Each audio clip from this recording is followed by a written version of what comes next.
Hello, and welcome to Watch It and Review It TV, where I give reviews based on my opinion.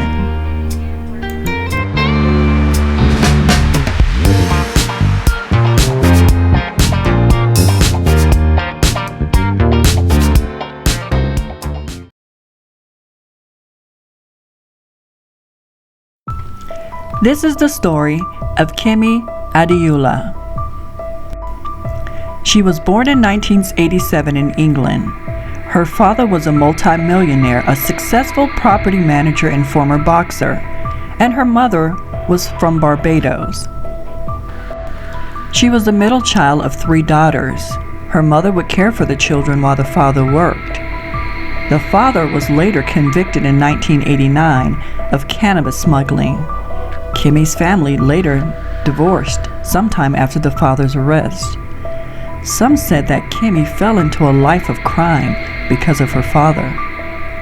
When the parents divorced, the father would slowly become less present in his daughters' lives. He lost touch with Kemi at the age of 11. One day, Kemi walked past her father. At this time she was 16, and he didn't even recognize her. It was not until she walked into her grandparents' home that he realized that it was her. During Kemi's young life, she would soon find herself in trouble with the law by shoplifting and other thefts.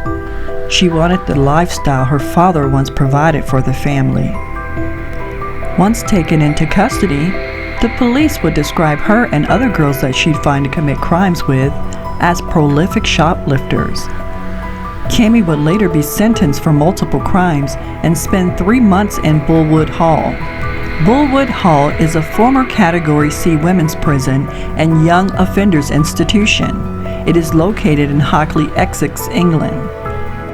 It was notorious for housing some of Britain's most infamous female criminals. While in prison, Kemi had a lot of time to think, and she thought about the lifestyle she once had with her father.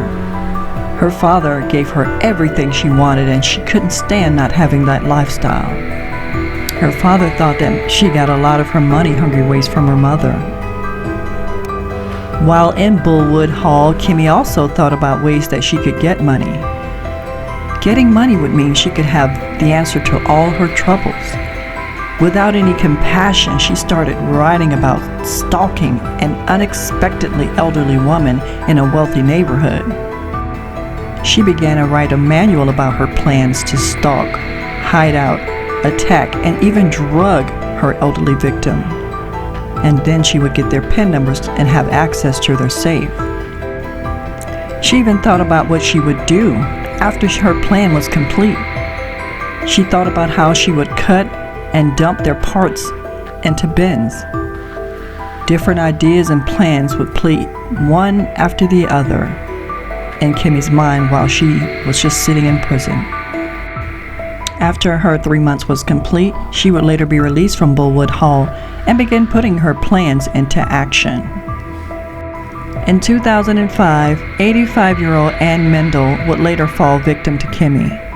She was a former neighbor, and Kemi wanted to have someone that she could practice her ideas on before finding a rich, elderly, defenseless woman to unalive, all for money.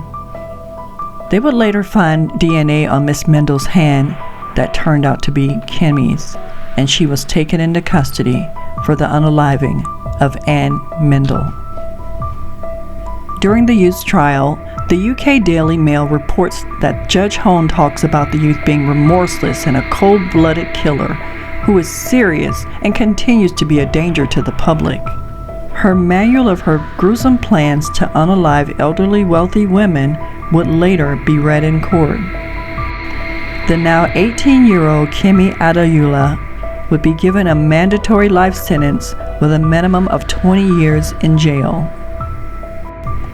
On August 25, 2024, the UK Daily Mail released an article about Kemi being moved to an open prison, which gives her more freedom than a closed prison. This could also mean that she's nearing her time to be totally free. It is said that the father totally disowns his daughter and wants nothing to do with her. When it was asked of Kemi how her mother felt about her, She says she knows her mother loves her. For the family of the victim, I pray for your peace, blessings, and continued justice for your loved one. Thanks for watching. Don't forget to like, share, and subscribe.